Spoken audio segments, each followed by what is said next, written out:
Welcome to First Reading, the Old Testament Lectionary podcast. I'm Tim McNinch, Assistant Professor of Hebrew Bible at Christian Theological Seminary in Indianapolis. And I'm Rosie Candle, a postdoctoral fellow teaching Hebrew Bible at Columbia Seminary in Decatur, Georgia. Rachel Wren and Paul Essa are off this week.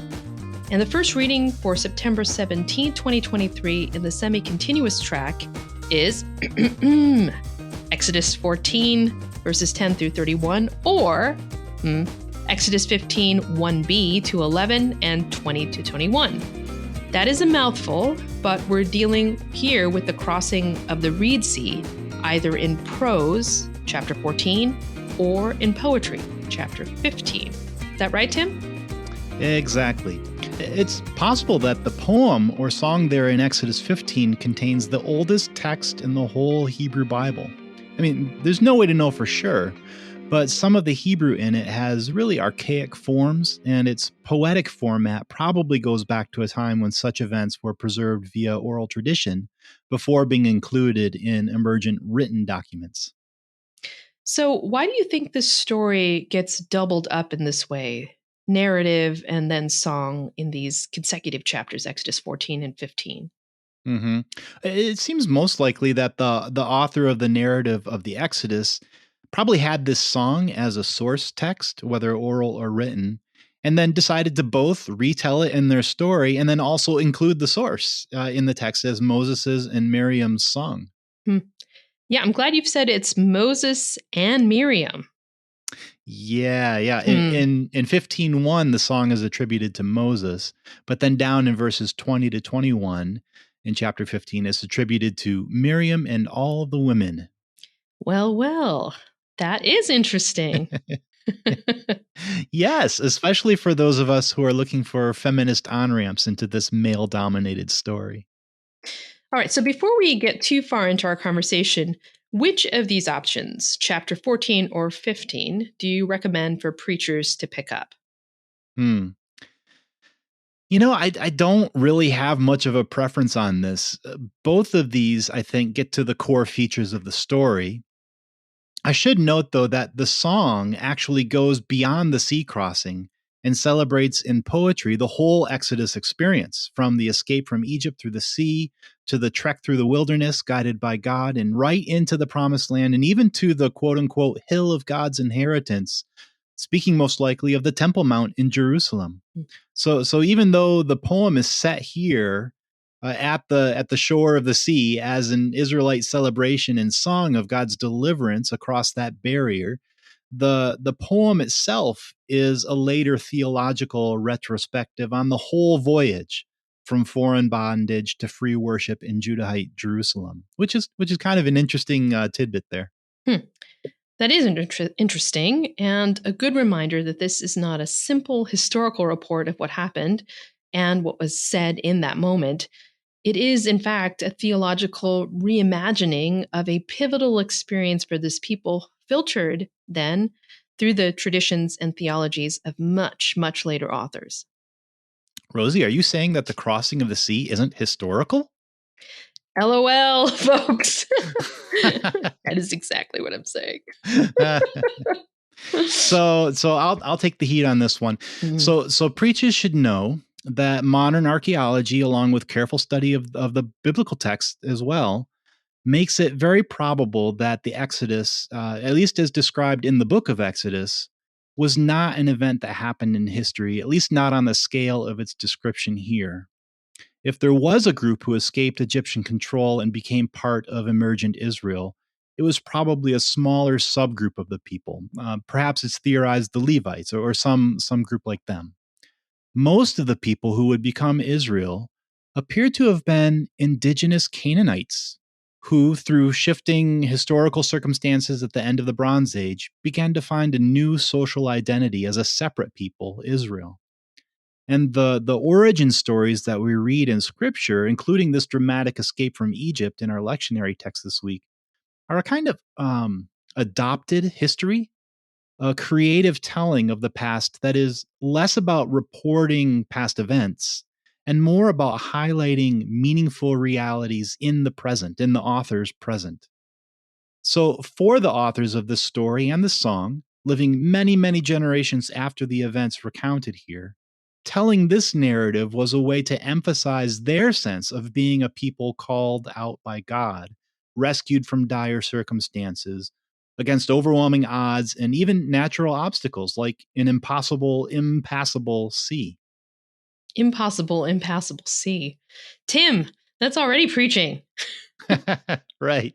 In fact, this idea of a God who brings the people through the obstacle of the sea gets recycled over and over in the biblical literature, including many of the Psalms. So I think actually there's a pretty straightforward preaching angle to ask your congregation, what's the sea you're up against? What seems impossible and impassable? What dangers stand in the way of the flourishing of our communities? This story claims that God is able to make a way where there is no way and asks us to reach out, to call out, to trust in God's provision. Well, that sounds pretty good. So, no hidden meanings or provocative insights from the Hebrew? I actually think this one is pretty easy to preach from just a simple, straightforward reading of the story. Well, folks, you heard it here first. That's pretty good. Any pitfalls then? Or is this one going to be smooth sailing for our preachers? Well, there are a couple potential preaching pitfalls that I'd highlight for our listeners. First, we've already talked about the unlikelihood that this story is describing a historical occurrence, at least in its details. And I think you'll want to use care in how you frame that reality in a sermon. On the one hand, I'd caution against framing it too explicitly as a historical report, using language that just assumes that this happened exactly as it's described in the text. The danger there is that you build a kind of house of cards for your congregation, and as soon as they learn that historical scholarship is suspicious of the historicity of all this, then the whole foundation of your theological point just crumbles.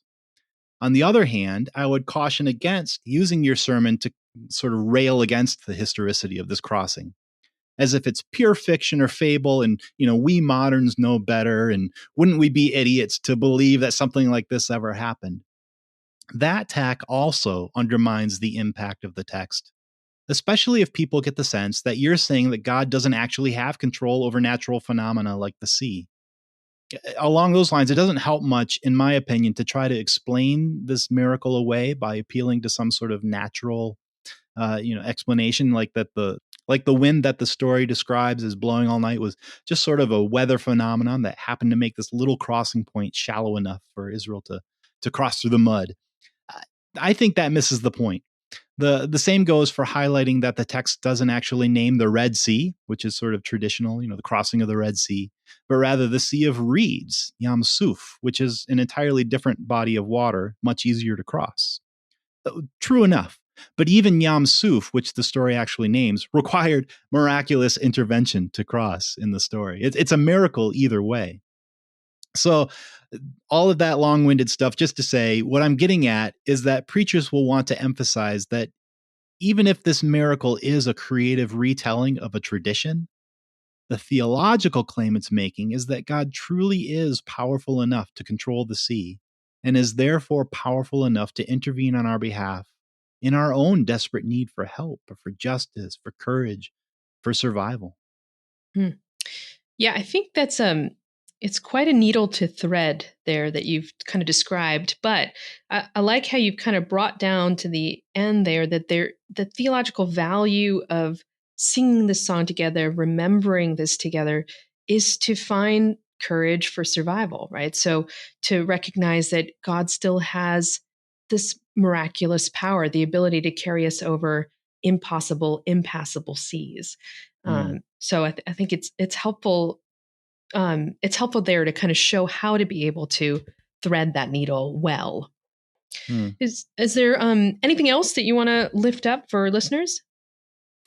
Yes, I also want to mention again something I mentioned last time I was up, which is the problem of making the Egyptians here a trope for the bad guys, a personification of evil. This story and song engage in a bit of Schadenfreude, gloating over your enemy's trauma. And is that something we really want to emulate and encourage in our congregations? No, very tempting, but yeah, that's a really good point to remind us again that to be careful about labeling bad guys in the story. Yeah. Yeah. And we're not the only ones to raise this. The awful fate of the Egyptians in this story is something that's troubled readers even from ancient times. There are even a few reflections on this in the Jewish Talmud, which preserves traditions that are almost 2,000 years old. One mention of this moment comes, you might be interested in this, Rosie, in the Mm. context of a rabbinical commentary on the story of Esther, which is another biblical story with a sort of problematic celebration of the mass deaths of Israel's enemies. In this case, the rabbis raise the question, does God rejoice in the death of the wicked? And pointing us to this story in Exodus 14, they imagine sort of behind the scenes, and here's the quote, ministering angels sought to utter a song, but the Holy One, blessed be, said, the work of my hands is drowning in the sea, and you would utter a song? And if listeners are curious, this is found among other places in the Babylonian Talmud and Tractate Megillah 10b. In other words, the ancient rabbis here are asking us to remember as we read the story that the Egyptians are also the work of God's hands, bearers of the divine image. And their downfall in the story, though it's a relief to the Israelites, is nevertheless horribly tragic and worth lamenting. I think preachers should keep that in mind so that we don't tacitly caricature the Egyptians in our preaching. After all, it bears repeating that Egyptians are with us today, a people who celebrate the ancient pharaonic dynasties as their great heritage. And we should seek to honor and dignify these divine image bearing neighbors, not use them as a kind of metaphorical pawn in our preaching. So use care in your description of the Egyptians. I'm so glad you highlighted that verse from the Megillah too. That is beautiful to me to think of God both on the side of the Israelites and on the side of the Egyptians, lamenting and Mm-hmm. celebrating at the same time. And I think also at the closer at hand, at the end of the book of Jonah, the response to Jonah's question, which is, should I not care Yeah. for all these animals and humans in the city of Nineveh?